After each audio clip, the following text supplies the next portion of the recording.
Olá, meus alunos de Auditoria e Controladoria. Estamos aqui dando continuidade à nossa unidade 3, em que estamos tratando sobre auditoria governamental. Nesse módulo, nós vamos falar sobre os tipos de auditoria governamental, as formas de execução das auditorias internas e as etapas de execução da auditoria. Tá ok? Espero que vocês tenham bom proveito e vamos iniciar então nossa videoaula.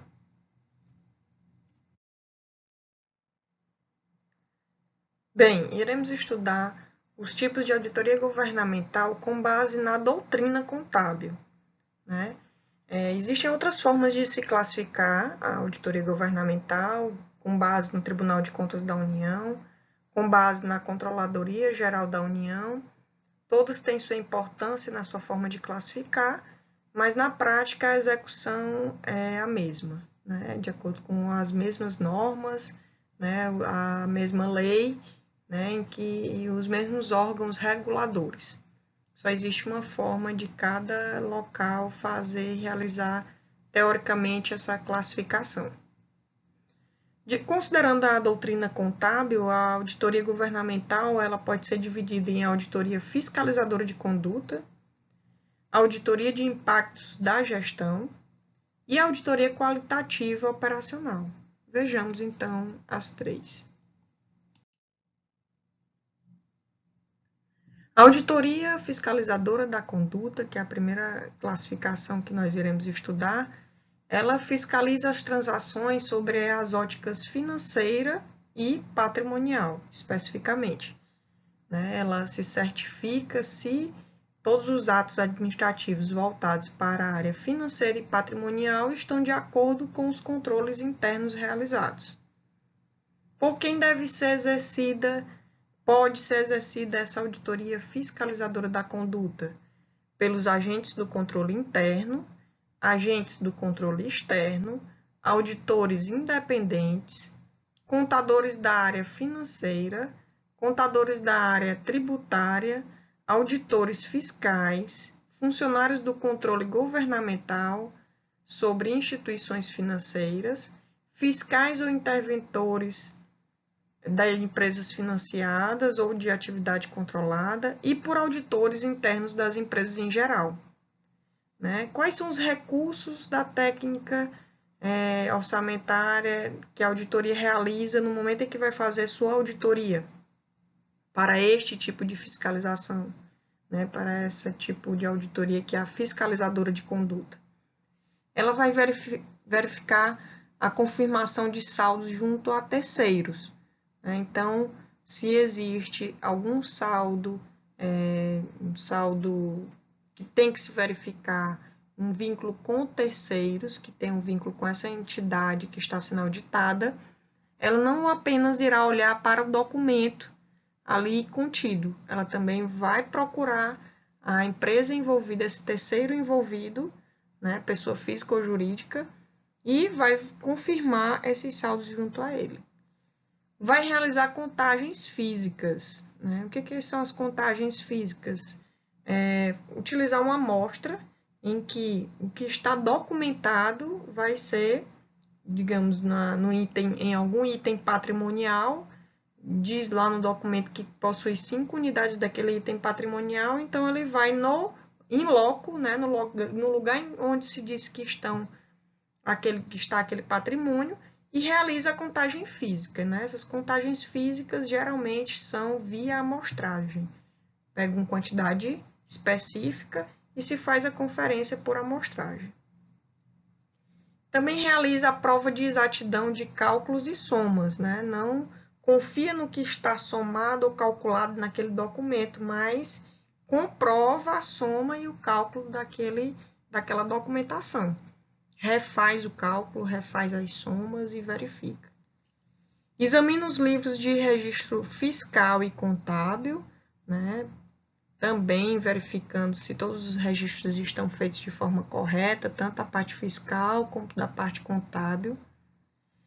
E, por final, faz essa recomendação ou denunciadora ou corretiva, ou vai denunciar para o órgão competente punir aquela entidade ou vai realizar a correção junto à entidade, né? Dependendo de que tipo de desvio ocorreu dentro dessa auditoria. Então, assim acontece a auditoria fiscalizadora da conduta. A segunda classificação é a auditoria de impacto de gestão, né? Essa auditoria, ela utiliza dados e informações já publicadas. Além disso, ela é realizada somente no final do mandato do gestor que será auditado. Ela tem como obrigação identificar os desvios relevantes e, além disso, vai apontar todas as atividades que tiverem fora do padrão de desempenho esperado e programado e que seja legal dentro daquela atividade da entidade. Ela pode ser exercida pelos agentes de controle interno setoriais, agentes do controle externo nas vésperas de períodos eleitorais, auditores independentes contratados por gestores estreantes em mandatos, planejadores e encarregados de monitoramento na área financeira e na área tributária, dentre outros agentes que também podem realizar essa auditoria. Qual o recurso realizado por essa auditoria no momento em que ela vai realizar o seu trabalho? Ela vai verificar, realizar indicadores de desempenho, ou seja, dentro do que se tem publicado, verificar o nível de desempenho que está acontecendo dentro daquela entidade. Vai certificar a adequação dos controles internos, que de maneira geral já é o objetivo de todos os tipos de auditoria. Vai realizar um teste de efetividade, verificar se está sendo efetivo, né, e de qualidade todos os trabalhos, todos os atos administrativos realizados da entidade auditada. Vai monitorar as transações sobre a ótica financeira e patrimonial. Então, tudo que diz respeito à parte financeira e patrimonial, a auditoria de impacto de gestão vai realizar. Por final, vai realizar através do seu relatório, seu parecer final, recomendações que podem ser punitivas, gerar uma punição, recomendações que podem ser saneadoras, que podem ser ainda ajustadas, e de forma a sanear aquele ato realizado de forma errada, ou estimuladoras, recomendações de que, daqui para frente, o ideal é que se realize de determinada forma para que não ocorra novamente esse mesmo erro, essa mesma atitude, esse mesmo ato administrativo de forma incorreta. Então, ela pode fazer essas recomendações das 3 formas.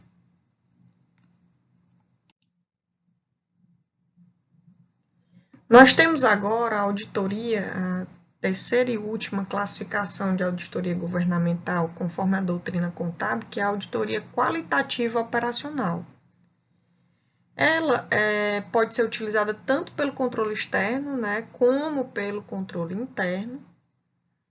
E nessa auditoria, é comum, que ela tenha a oportunidade de colocar em contato o auditor com o auditado. Ela tem uma flexibilidade maior de conversa entre as partes. Inclusive, o auditado pode ter vistas no relatório, ou seja, ele pode verificar o relatório e emitir uma opinião de concordância ou divergência, conversar junto ao auditor, e conseguirem chegar a uma conclusão final, porque de repente pode acontecer uma interpretação errônea por parte do auditor, e o auditado tem essa oportunidade de divergir disso, até se chegar a uma conclusão final conforme a lei, conforme as normas, nos parâmetros exigidos. Além disso, a auditoria qualitativa operacional, ela certifica também a efetividade do controle interno, assim como as 2 anteriores. Aponta soluções, alternativas, sempre buscando a melhoria do desempenho operacional daquela entidade. Quais são os seus objetivos? Vigiar as transações sobre as óticas da economicidade, eficiência e eficácia, ou seja, sempre verificando se está se tendo cuidado com o custo-benefício dos atos administrativos, né? Bem como as causas e efeitos decorrentes e verificar a efetividade de programas específicos diante do posicionamento da entidade no seu ambiente de atuação. Quais são os recursos utilizados na técnica de auditoria, né, para se verificar tudo isso que a gente já falou que é necessário ser visto, né? Primeiramente, não necessariamente nessa ordem, né, mas é feita uma seleção de amostras para determinadas áreas, né? A auditoria ela trabalha muito sobre os aspectos de seleções de amostras, porque pela entidade ser às vezes muito grande, não há condições de se fazer uma catalogação ou uma verificação in loco de toda a entidade, pelo tempo, pela quantidade de pessoas envolvidas, então não há como fazer isso sem ser por seleções de amostra. Ela faz também testes sobre o resultado desejado versus resultados obtidos.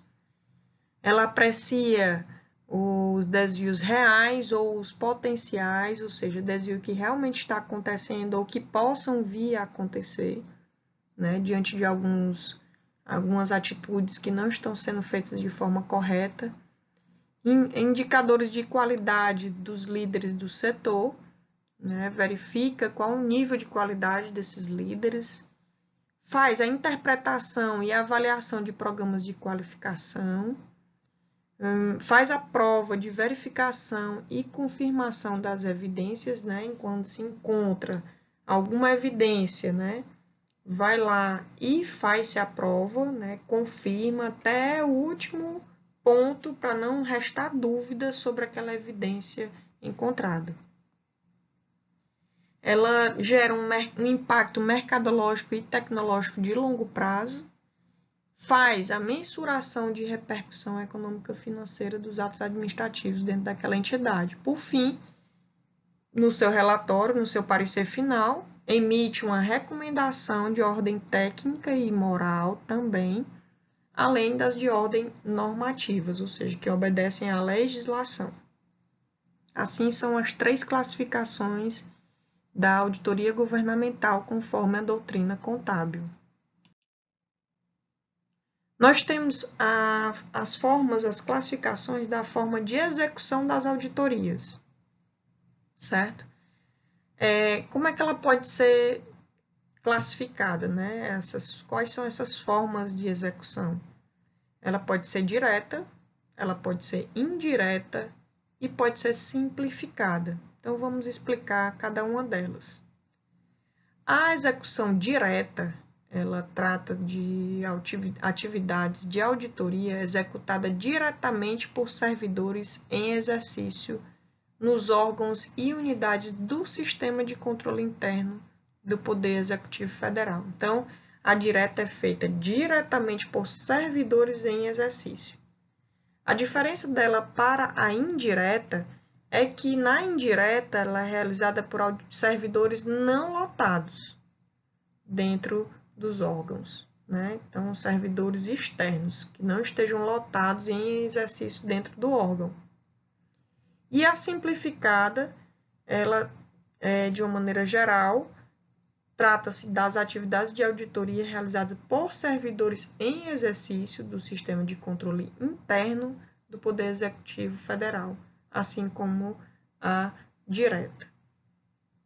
Sendo que a direta ela pode ser dividida em centralizada, descentralizada e integrada. A centralizada é realizada no órgão central ou nos setoriais. A descentralizada é realizada nas unidades regionais e setoriais. E a integrada é realizada pelo órgão central, unidades regionais e setoriais.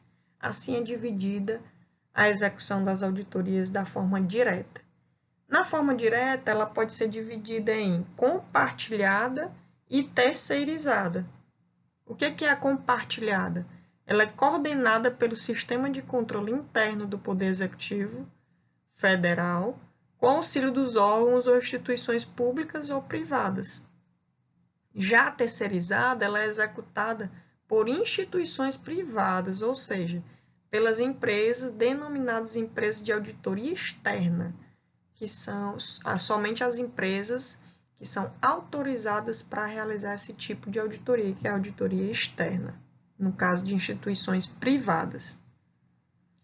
Na simplificada, ela é realizada no órgão central, setorial, unidades regionais ou setoriais.